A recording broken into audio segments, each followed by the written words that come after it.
at you live from my home studio in beautiful La Puente, California. This is the All Dodgers Podcast. And it's a morning show. Unexpected, extremely unexpected. I didn't even expect to do this show until I decided to do this show. So thanks for hanging out with us. Hopefully people come in here, they find us that talking about Dodger baseball. Anyways, there's a lot of things I wanted to talk about. The latest roster cuts and some more stuff about Dustin May and the opening day roster kind of coming together. Bobby Miller, the latest there. On Dustin May, I'm gonna call it now. I think I was right. He won't be on that opening day roster, but we'll talk about all about that and more here on another edition of the All Dodgers Podcast. First, if you don't know me, my name is Clint Pasillas. Find me as Real FRG on the social media machine. I am a longtime baseball talking dude here on the YouTube. This is my YouTube channel. Please consider subscribing to the channel, liking the video. All those kind of things do help us out. Appreciate people hanging out with us here in the chat. Evan Sotelo just supporting the show, joining as a member here to be able to get some emojis and help and support the show at the 99-cent platform or tier there. YouTube members, appreciate you, Evan, hanging out. Michelada Poppy hanging out with us as well. Says, good morning, Clint Papacias. I like that one. That's I haven't heard that one. Heard a lot of shit. I haven't heard that one. Craig Osterberg in the chat. Ray Soto in the chat. What's going on, guys? Keep firing off those comments. Let's hang out. Let's have a good time for a little bit. Good time for a short time this morning. Somebody asking what happened to my hair. I got a haircut. Going out to spring training. Taking off tomorrow, so I want to make sure I'm feeling good, feeling froggy. But anyways, let's get into the whole point of this show. Quickly, just some latest, spring training news, updates, all that kind of stuff. Things I thought were important-ish for folks to know before game time here on this Saturday morning. But yes, we got the next round of roster cuts. Nothing, once again, super surprising. Jackson Ferris is definitely the biggest name on that list. Top pitching prospect, one of the Dodgers top pitching prospects. Looked really, really good this spring training, but was never going to make the roster because the Dodgers have 1,000,001 starting pitchers, including a couple names we'll talk about in a second here. Jared Karros is the other name that's probably made some waves with the team this spring training. Of course, the son of Dodger legend Eric Karros. He's cut. A couple of guys, Jack Little pitching the game last night. Nobody surprising here. Brings the roster down to 45, I think it is, currently active on the spring training roster. With this opening day roster gets a lot clearer, and realistically shit is getting much more real when you talk about 4 more Cactus League games, and then the Dodgers travel to Tokyo. Then you play a couple of exhibition games in Japan next weekend, and then it's opening day. You got 2 games there. Yoshinobu Yamamoto, Roki Sasaki likely getting those starts there in Japan against the Cubs, but things really, really coming together quickly for this team in this shortened spring training. But those are a couple of names there that are cut, and again, 4 more games. Hey, annoying Otani fan said it in the comments there on Twitter X. 4 more spring training games left, then it gets real, and I think that is what we're feeling really, really froggy about. This shit is getting real. Before we move on, I do want to tell you guys about our friends over at BetOnline.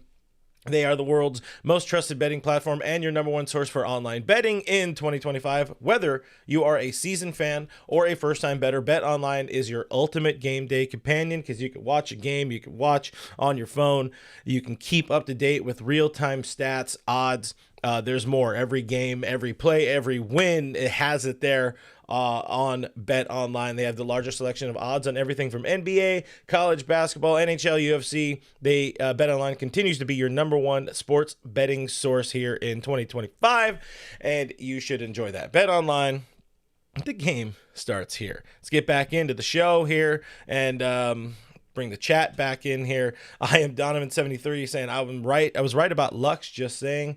Did I miss something about Lux? Is he being bad as a third baseman and as a defender, or as a utility guy for the Reds? Because I would not be shocked. I would not be shocked if he's not performing well as a utility guy for the Reds. That's not his job. That's not his role. Give me 1 second here while we try to do some things. Let's get some people hanging out with us here in the chat. quickly. Probably should have been more prepared for this. But anyways, let's move on. Let's talk about another one of the names that is expected to join the Dodgers roster, at least not the roster, but definitely travel with the team to Japan. This is one we heard last night. Bad timing for the kid after he gives up 4 runs late in the game. But Matt Sauer will be joining the team, at least as they travel to Japan. And, I think this is more of a symptom of so many pitching injuries rather than this dude pitching well. Of course, Matt Sauer has some major league experience under his belt. That helps him. Dodgers love veterans. Dodgers love players, pitchers particularly, that have, pitched at the big league level. As our friend Noah Ortega joins us in the chat. What's going on, Noah? But gives up 4 runs, and he's at least traveling with the team to Japan. Probably will pitch in one of those exhibition series. I do not expect him to be on the opening day roster. You shouldn't expect him to be on the opening day roster, but it's not out of the realm of possibility because of all those pitching injuries. Dodgers are down, I think it's 10 pitchers that are on the injured list, and we could be adding 2 more technically on the IL. We'll talk about these guys in a second. I already mentioned them, Bobby Miller, Dustin May. They could open the season on the IL just to continue ramping up. But we'll get there in a minute. But with Sauer, he's a taxi squad guy. The Dodgers will bring probably about 6 more dudes out with them. We know Clayton Kershaw's traveling with the team. He's not going to pitch anything meaningful. But he's still somebody that's traveling with the team, hanging out, having a good time, I guess, maybe getting some bullpen work in over there. But not bullpen, but like side session work. He will not be pitching for the Dodgers in any way, shape, or form. But when we're looking at this, we're looking at Sauer.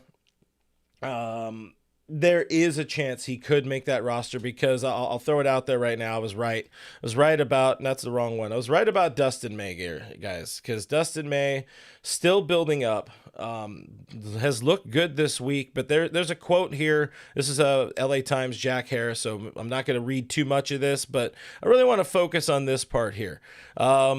Something I said on a video a couple days ago, maybe about a week ago, where there is a possibility of Dustin May beginning the season either in the bullpen or on a minor league rehab assignment, helping him build up, because this is a dude who is returning from Tommy John surgery, returning from an esophagus tear, returning from missing the better part of the last 4 seasons of Major League Baseball with various injuries. So to be able to kind of let him build up that pitch count, that workload, even if it's for a couple weeks, even if it's not going to Japan. I think he does go to Japan with the team, probably pitches in one of the exhibition games. But then if they take him to Japan, why wouldn't they put him on the roster? But even so, listening to something we talked about, checked out the video we did last week about Mark Pryor discussing Dustin May and kind of leaving it on the table, soft announcing that there is a possibility that they could keep him off the opening day roster just for the sake of building him up. He doesn't need to be on the opening day roster. Yes, certainly Dustin would prefer to be on that opening day roster, as we get a fire Dave Roberts from our boy Kevin Skinner in the chat. Appreciate Kev hanging out. We're also dropping a video from Kevin later today about Dalton rushing, things you need to know about Dalton. So guys, check that out on the channel a little bit later. His first solo endeavor, so make sure you're real mean to him in the comments. But that's the situation there with Dustin May. Unless there's another injury, I strongly believe that he will be off the opening day roster, and it'll just allow him a little bit more time to build up, which is not a problem at all. I'm perfectly fine with that. Give him 2-3 weeks into the season. And like you saw in the article, Jack Harris's article, the Dodgers did it last year with Walker Buehler. So there is a precedent, and maybe it didn't work out with Walker Buehler for quite some time, but they've been there, they've done that sort of thing. And we could do that. I forgot to throw this guy up there so we can have our spring training headlines. Another guy, probably, potentially, most likely, not on that opening day roster is going to be Bobby Miller, because Bobby, big game Bob, he's just coming back. He threw to live. They were alive. He threw to hitters yesterday, Friday at Camelback Ranch. Max Muncy took him deep for a homer and then almost took his head off again. Another line drive comebacker coming at Bobby Miller. He's got to feel great about that, by the way. Got to feel real good about pitching as a career, but Bobby Miller, with him, it's the simple fact that he hasn't.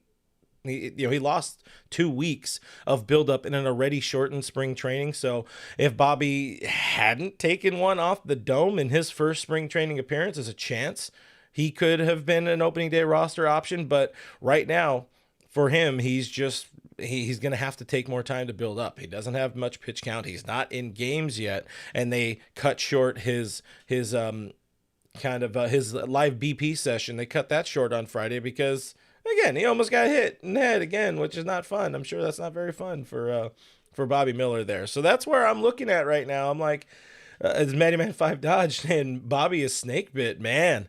I would feel the same way. Bobby and Dustin May kind of feeling a little snake bit right there. But for Bobby Miller, it's a simple fact that the calendar at this point is not in his favor to be ready. Behind schedule now, at least 2 weeks behind schedule now.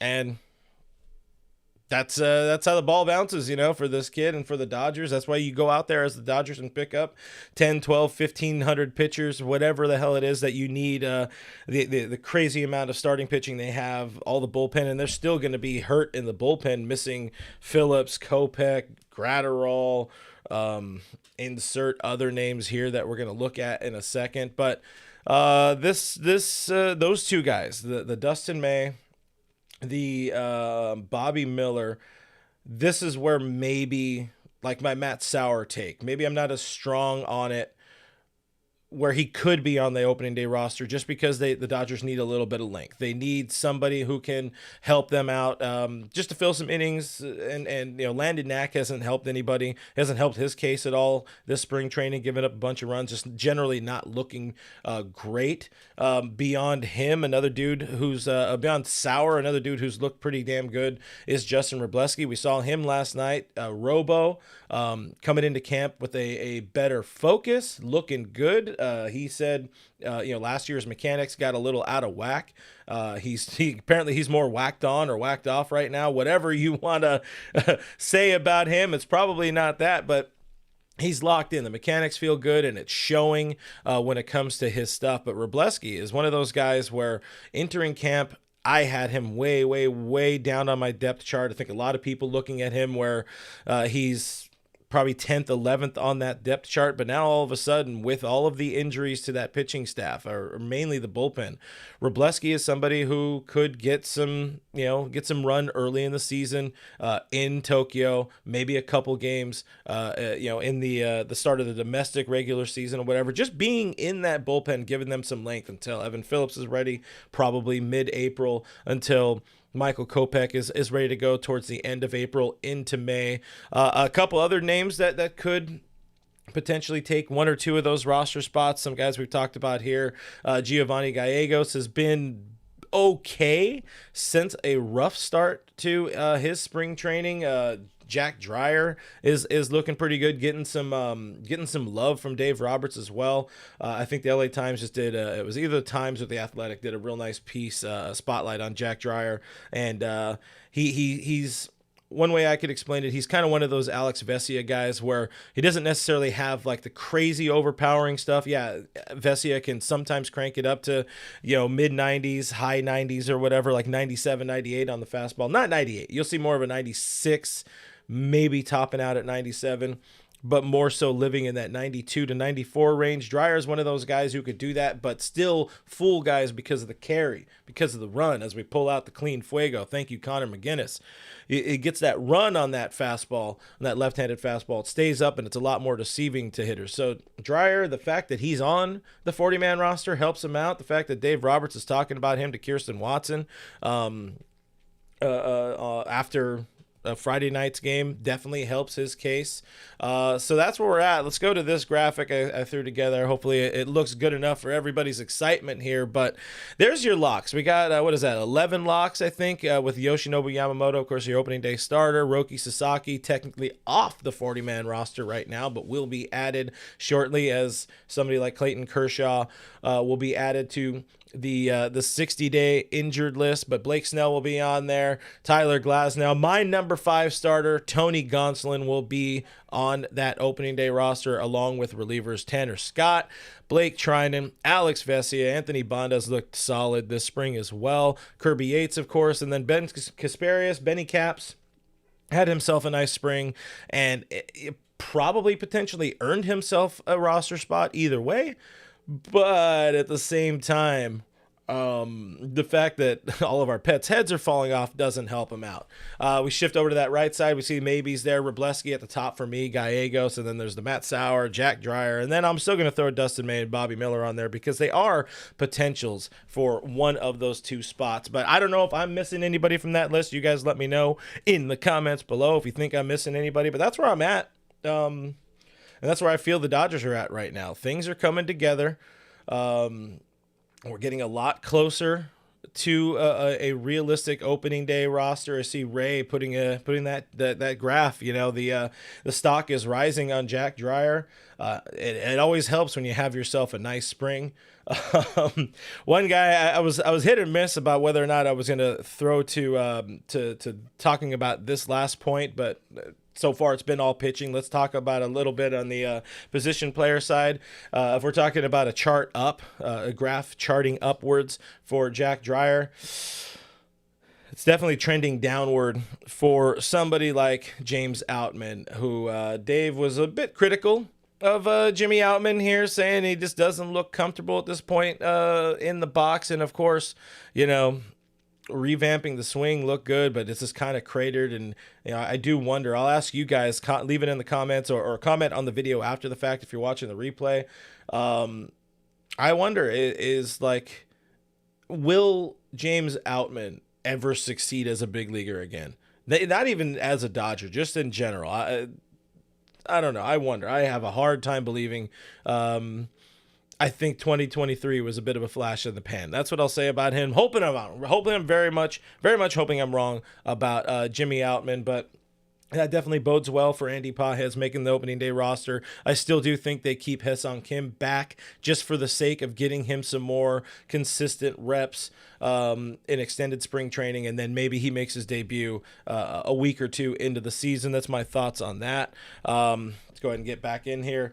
Denny Cortez helping us out. Thank you, Denny, saying, where's Landon Knack, helping for a friend or asking for a friend? I don't think Landon Knack is in the picture right now. I think he will travel with the team, but I don't think he's going to be part of that opening day roster.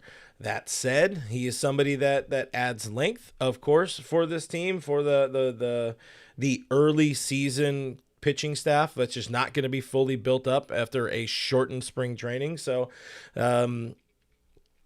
definitely helps Landon Knack's case, but having an ERA north of 6 doesn't necessarily help his case as well. Not that, you know, ERA during spring training means everything, but to have him stick back and kind of keep working and maintaining phrasing. I'm going to pre-phrase, I'm going to pre-pause here, and maintaining the length, maintaining his build-up as a starting pitcher. I think that might be a little bit more important for Landon Knack to kind of hang back and get some more, not seasoning, but just keep building up. Same with Dustin May, same with Bobby Miller. We don't need to worry about opening day roster. You don't need to be on that opening day roster to feel like a man and feel like you're important to this team. We care about later in the season. We care about September. And my God, do we care about the month of October when it comes to the Dodgers, which is why I'm not upset, like we talked about earlier in the week.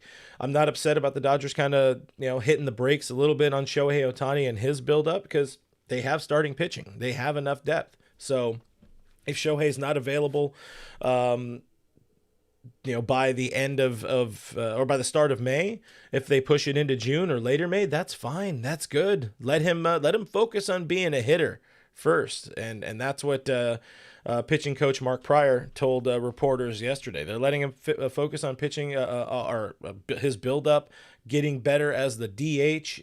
He is just a few months, like we said, just a few months removed from that left shoulder surgery. So keeping him doing MVP things at the top of this Dodgers lineup is more important than getting him in in the rotation early in the season. So there's a lot of things to figure out, but still, that's where we're at roster wise. I don't think Bobby Miller. I do not think Bobby Miller's on that opening day roster. I think even less Dustin May, or the other way around. Dustin May's not going to be on the opening day roster, even less so Bobby Miller. A little bit scatterbrained this morning. I was not planning on doing a stream this morning, so I'm not really in that zone, but still, there's some things. There's a lot of things to talk about when it comes to this Dodgers team and the outlook and the roster needing to be submitted in about 10 days, I think it is. Man, it's been a quick spring training, but that's about it. That's all I really wanted to talk about today. Just kind of get a couple news and notes out there since I'm not going to be around too much. We're going to be around. Alana, Rizzo, and I will be hosting Dodgers Territory from Camelback Ranch on Monday. So tube in, check that out. 12 o'clock Pacific time. We will be on. We will be live. And then later on, 5 o'clock Pacific time, we have a 2-on-1 sit down with Dodgers manager Dave Roberts, where we're going over his kind of decision making, his thought process. So please do tube into that. And also, as I said earlier in the week, you guys see the voicemail hotline number down there. I'm going to do some content with Alana where we bring her finally onto here, bring her onto All Dodgers, and I'm going to have her answer your guys' voicemails. So please do call in, leave some thoughts, leave some comments, leave some questions. Be cordial. Don't be a dick to the poor lady. 562-373-4095. Please do that. Or leave a voicemail, or leave a text at that same number if you have a question you want me to ask Alana on your behalf. But guys, that is about it. I hope you guys enjoyed this weird kind of scatterbrained version of a more Saturday morning show before I go have to do a million things to get ready to drive to Arizona tomorrow. Like the video, subscribe, tell your friends, tell your grandma. We'll talk about Max. I see Michael in the chat. We'll talk about Max Muncy this week at some point, because I was talking to somebody about the fact that we haven't been talking about Max Muncy. So just to throw that out there. But again, thank you for watching. Thank you for listening. Thank you guys for hanging out, jumping into the chat when I didn't get a chance to tell anybody with too much lead time on that one. Thank you to our channel members, our Patreon supporters, for helping the show be a thing. If you guys are looking for a different way to support the show and independent Dodgers coverage here on the internet machine, check it out. Links are in the description below. Patreon.com/RealFRG, and or just click the join button here on YouTube, and it's $5 a month. You also get to join us on Discord. On YouTube, there's also a 99-cent version where you also just get the emojis and whatever, stuff like that. Check it out, or don't. Just hit that subscribe button. The best way to support the show. Shout out to our mods for being a part of the show, taking care of us. Thank you guys for the love in the chat, making sure I get to Arizona nice, safe, and secure, and all that kind of stuff. I am Real FRG on the social medias. Check me out there. All Dodgers is presented by Bet Online, and we'll see you on the next one. Bye.